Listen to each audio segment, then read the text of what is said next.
Davos will bring key global leaders from all parts of society together in person and look at the consequences and repercussions for government policies and business strategies. Our first thoughts are with the war in Ukraine. Russia's aggression on the country will be seen in future history books as a breakdown of the post-World War II and post-Cold War order. This is the reason why we speak about a turning point in history. In Davos, our solidarity is foremost with the people suffering from the atrocities of this war. This war is also very personal to me.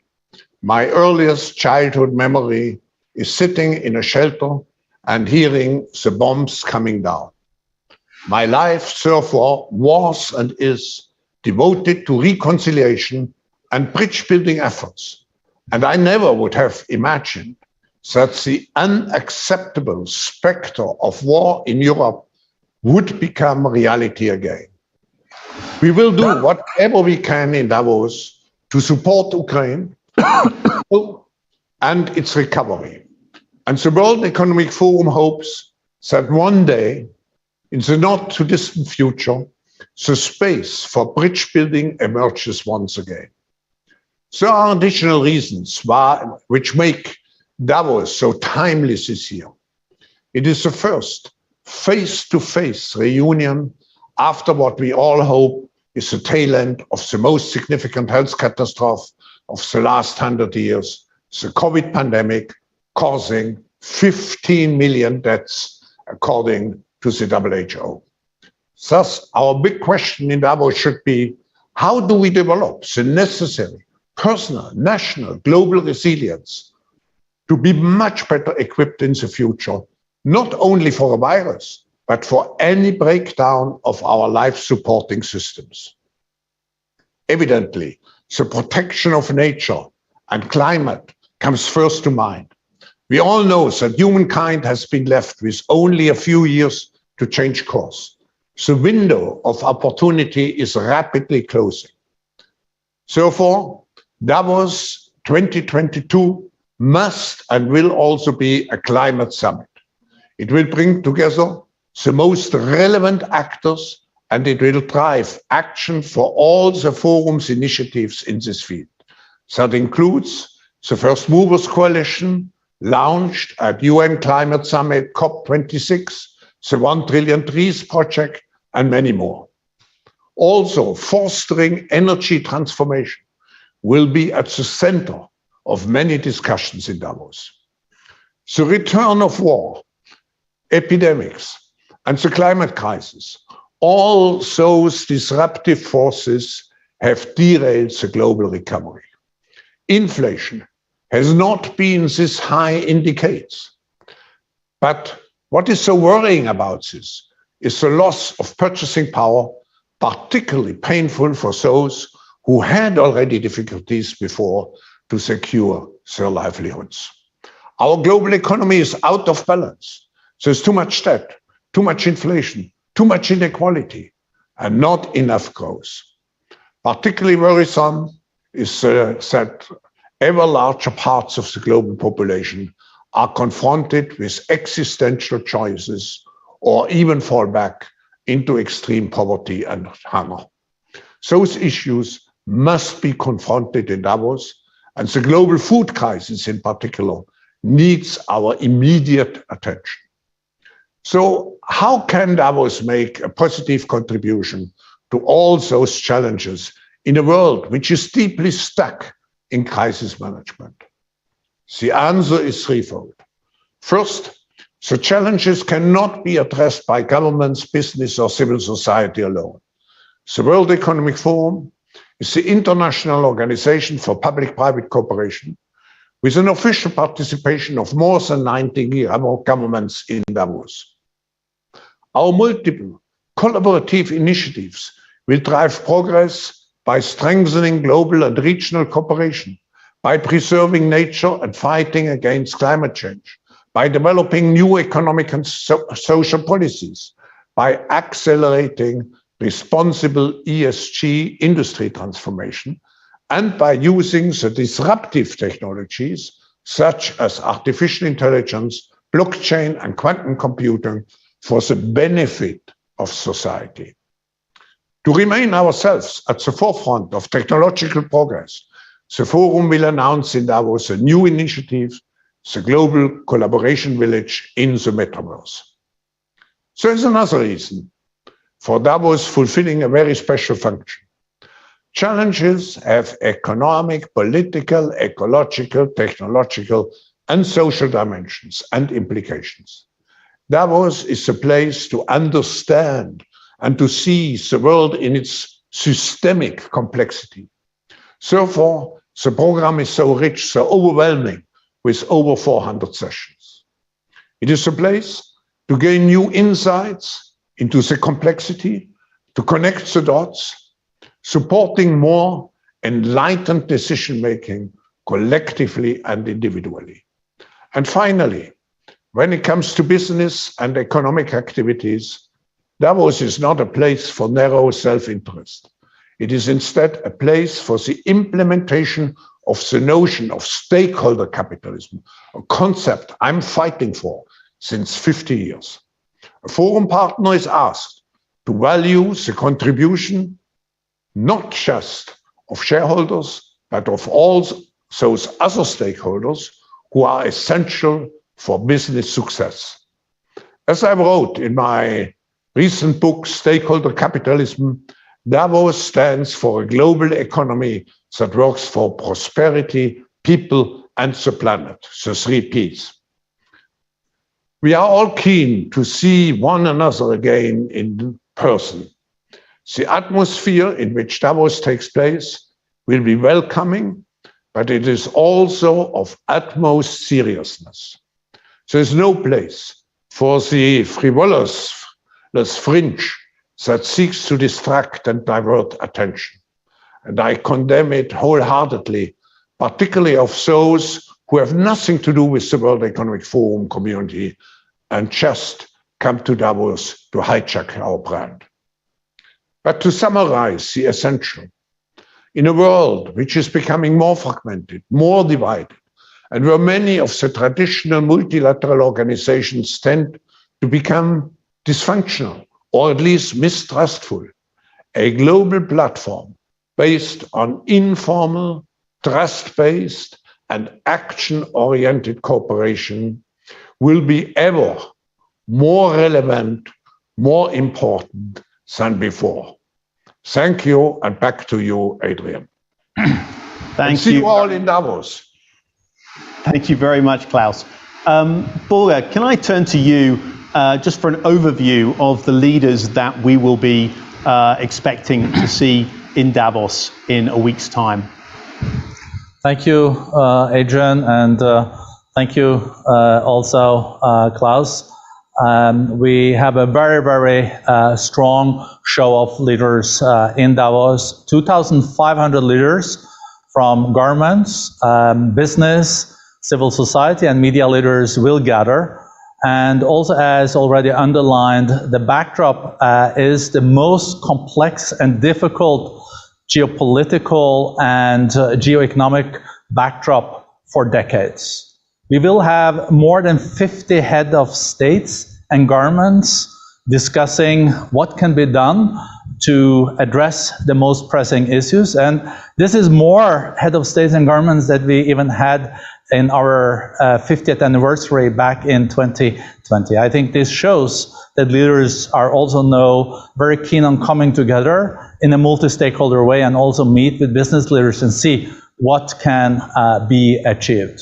At our opening day, we will be welcoming by video link President Zelensky of Ukraine, but we will also have 11 leaders from Ukraine physically with us in Davos, 2 deputy prime ministers, also the foreign minister. And all this geopolitical challenging landscape will also be addressed by key leaders like the President of the EU Commission, Ursula von der Leyen, Secretary General of NATO, Jens Stoltenberg, And we also have Chancellor Olaf Scholz coming for the first time in his new capacity to Davos. And the European aspect seen from Greece with Prime Minister Mitsotakis, but also Prime Minister Sanchez will be very much featuring in the program with special addresses. The geopolitical landscape, and also to see into the crystal ball what is waiting us and how to find solutions even in the polarized world, will be important. And that's also, I think, one of the reasons why more than 30 foreign ministers from all over the world will be gathering. We never had that many foreign ministers in Davos before. And as already mentioned, looking at solutions, I think that's also why close to 20 ministers of climate and environment is coming to Davos, looking at how to keep the momentum now from COP26. We will have Secretary Kerry, the climate envoy from the US, again meeting with Minister Che, the Chinese climate envoy, and also with Franz Timmermans, the Executive Vice President of the European Commission, and also Alok Sharma, that still is the President of COP26, and with the incoming presidencies of COP27 and COP28. We will have to deliver on the promises from COP26 because our planet is burning. We know that we're also faced with a very, very weak economic recovery. It really looks quite grim out there. So more than 20 finance ministers will look at what are the measures that we can take to make sure that we are able to revive the global economy in a post-COVID situation.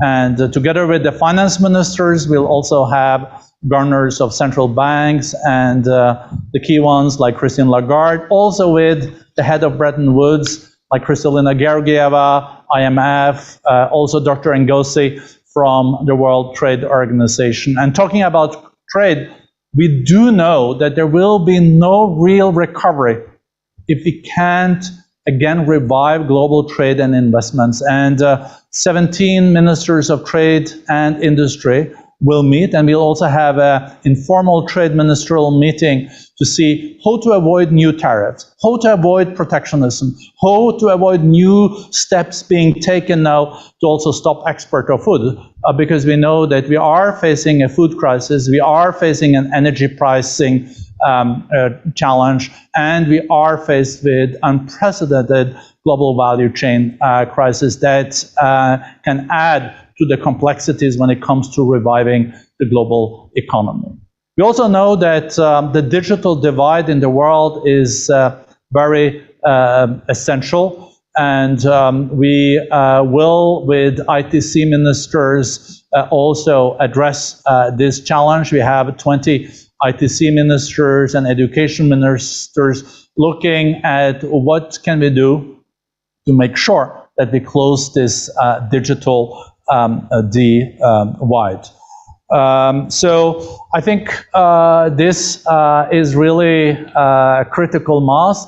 I think I underestimated for a second the amount of finance ministers coming. And looking at my papers now, we will have close to 50 finance ministers coming. So that says also the importance of our annual meeting when it comes to the economic recovery. And we also will have peace and reconciliation meetings taking place on West Balkans, on Africa, but also on Myanmar. And we have unprecedented participation, for example, from Africa, more than 30 ministers and 7 heads of states and governments. So this will be a very critical meeting, and we are looking at concrete ways of addressing the most pressing issues. Thank you, Adrian. Volker, thanks very much. Sadia, we heard there President Zelensky and a major Ukrainian delegation, probably the biggest delegation that's gone outside Ukraine since the beginning of the war, will be opening Davos, but we're also bringing forward the global economic outlook to really put the economy front and center too of Davos 2022. Yeah, thanks, Adrian. Indeed, the global economic outlook is one of the 60 or so sessions that are addressing where the global economy is headed and how to ensure that the economy works for people. So a few things there. One is, of course, trying to understand what are the headwinds, what are the tailwinds that are currently facing this very deeply uncertain economic context. So trying to understand more about the outlook for inflation, what that means for the cost of living crisis, understanding more about the outlook for debt, the broad macroeconomic picture, and much more when it comes to the current picture of the economy. But what matters in the longer term is the set of economic trends that were already underway. And we saw that happen during the pandemic. And now, of course, that is getting worsened due to the current conflict context. So that includes things like education, like jobs, like inclusion, a number of areas that were already facing a complex situation, particularly with the technological changes that were underway. That became much more complicated during the pandemic. And so a large part of the program will also look at jobs, how to ensure that we create not just better jobs and the jobs that are needed in the future, but also ensure that these are jobs that pay a living wage. The Jobs Consortium will be launched at the meeting and will be looking at creating a jobs recovery plan for the next 2 years, looking at both emerging markets and developed economies. The second element is reskilling education and skills. 2 years ago, the last time that we met, we launched a 10-year initiative focused on reskilling, upskilling, and educating 1 billion people globally. Now, 2 years in, 102 million people have been reached through work in multiple economies. That group of champions will be coming back together again at the meeting and driving forward not just work on adult reskilling and upskilling, but also looking at Education 4.0 and ensuring that the future generation is able to access much better education. And the third element is around inclusion. So our focus on gender parity, in particular because of all of the losses that women have experienced over the course of the pandemic, will continue. We will also have a focus on racial justice, on disability inclusion, and on LGBTI inclusion. These are 3 areas for economic policymakers which are essentially no-regret moves: jobs, education, and inclusion. So we will have a major focus on that. And then finally, a third element is the longer-term retooling that is required across the economy. So the investments that need to happen in developing and developed economies alike so that we can get back on a positive growth trajectory and ensure that the progress that was previously being made on ensuring that 1 billion people are lifted out of poverty in the last 30 years, that we get back to that kind of progress and ensure that we have growth, but also inclusive and sustainable growth. And a number of different sessions and new alliances and initiatives will focus on that. Thanks, Adrian. Thanks, Sadia.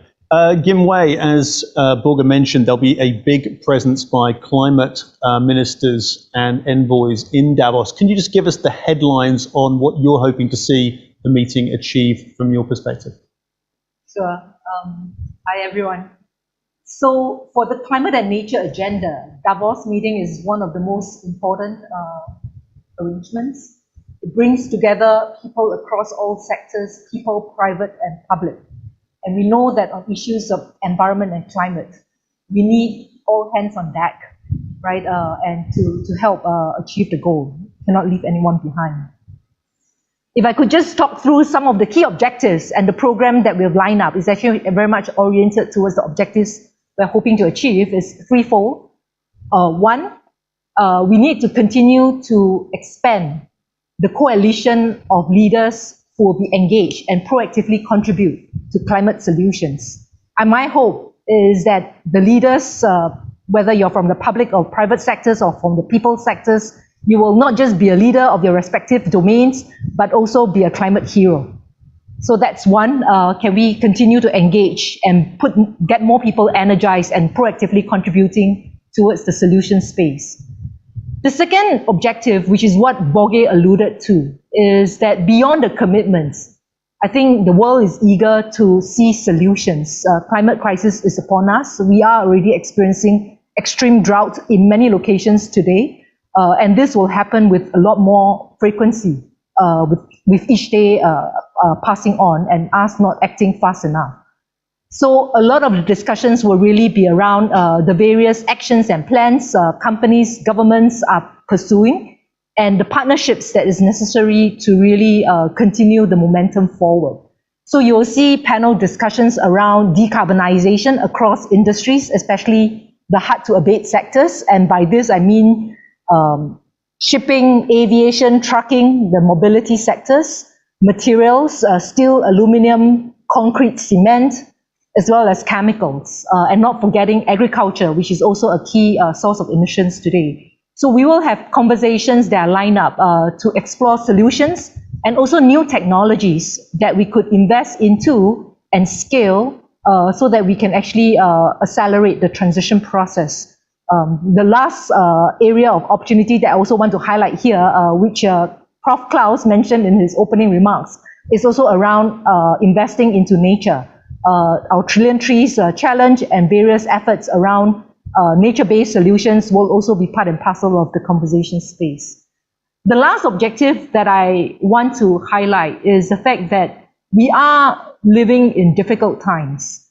And the pandemic, as well as the war in Ukraine, supply chain issues, food prices, energy transition challenges will be top of mind for many of the leaders. So even as they want to commit long-term on that transition towards net zero, they will need to deal with the here and now, right? And this actually calls for an even more urgent need for us to really work together as partners if we want to really scale and accelerate the climate transition.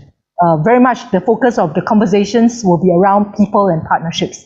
How do we address the needs of people, dealing with their daily necessities of life, supporting the transition, and at the same time staying committed to the long cause of transiting towards a more sustainable food, energy, water and ocean systems.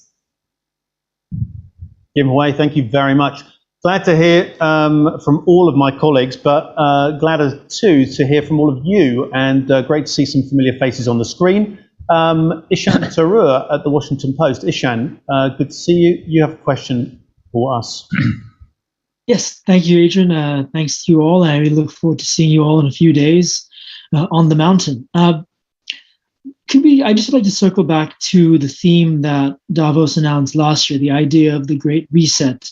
I know that the pandemic disrupted a lot of the forum's plans in terms of meetings and organizational activities, but I'd love someone in this panel to talk about what the idea of the Great Reset accomplished and how that perhaps dovetails or does not dovetail with the framing Professor Schwab put forward of history at a turning point. And of course, I'm sure everyone in the forum is deeply aware of the ways in which the work of the forum gets caricatured and the events at Davos get caricatured often by the outside world. And we do know that the idea of the Great Reset took a life of its own in certain information spaces. So I would welcome reflections on what happened there and the transition to the new framing this year. Thanks, Will.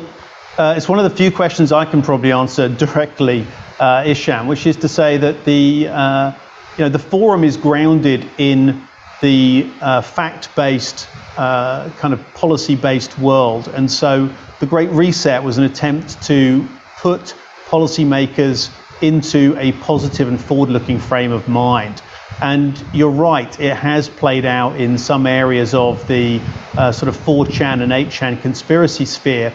I think the question that we all have to ask is, what gave life to those conspiracies? Because they certainly didn't emerge sui generis. They were not suddenly taken up. We saw a lot of amplification of them from state actors.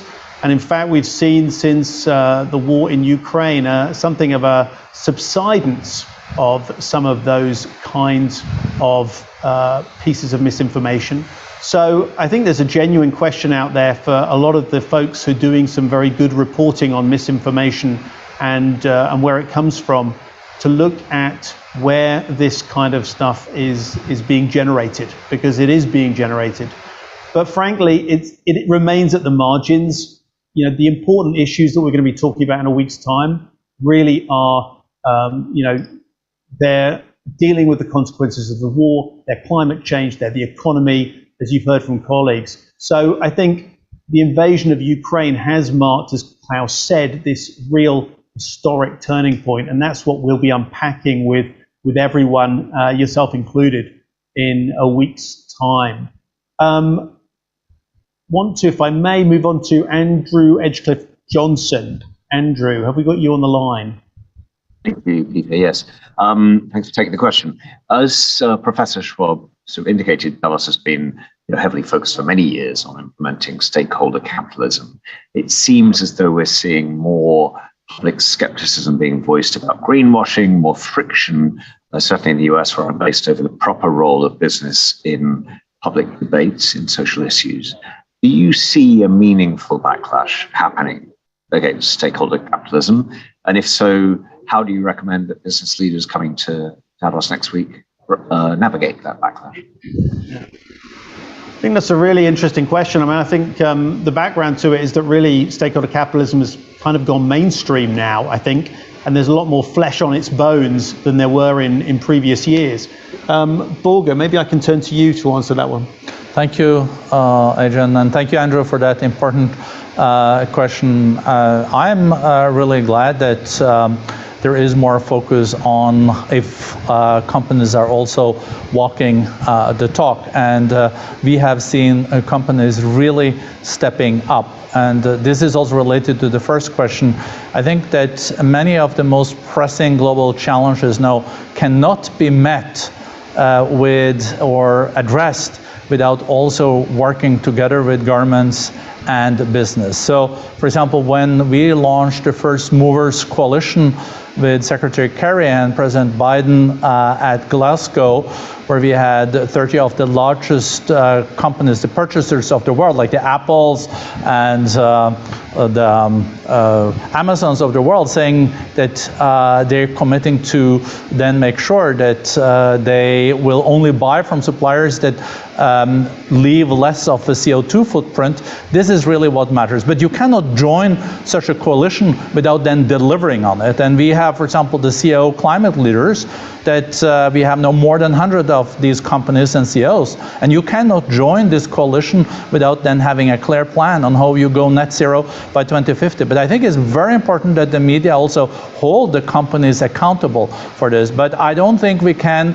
meet all these challenges also with the necessary technology breakthroughs that are needed in the years to come without having this unique working between the private sector and governments. And there, I would say that is where we have taken further steps since the Great Reset, is that we really know mobilizing companies when it comes to reskilling, when it comes to also education, when it comes to also biodiversity, when it comes to climate. But also we do see that private sector is supporting, even in peace and reconciliation, will bring together many CEOs from Israel and also on the Palestinian side to discuss how can a two-state solution materialize. This will be happening in Davos. So we see our role as the international organization for public-private cooperation to secure that, but it has to be also concrete outcomes and clear commitments. Thanks, Borge. Trying to squeeze everyone in. We've got a few folks to try and get round, so I'll try and keep our questions and answers as concise as possible. Mustafa Al-Rawi, Assistant Editor-in-Chief at The National. Mustafa, your question. Thank you so much. It's a simple question, but I suspect it doesn't have a straightforward answer, which is, what is the path to reconciliation in Ukraine, particularly given that you're going to have a large Ukrainian delegation in Davos, as well as a lot of Europeans? Can we kind of chart a path forward, and will there be discussion around future post-war reconstruction in Ukraine as well that will help us move forward there? Borge, straight to you with that one. No, thank you. On the reconstruction, definitely. I'm positive that Ursula von der Leyen and other key leaders will address this, the necessity to also rebuild. We'll also convene CEO for Ukraine on the Wednesday during the meeting. There is huge interest among business then to be part of this. when it comes to a possible rapprochement or reconciliation, I think the key there is in Kremlin with Mr. Putin. He just has to stick to the UN Charter. He has to stick to international law. He has to respect the territorial integrity of another country. So the key is in Kremlin for that. And let's see if that key is going to be used in the years to come. Thanks, Bulga. We go over to Singapore, Straits Times. Shafali, can I get your question, please? Hi, everyone, and good evening from Singapore.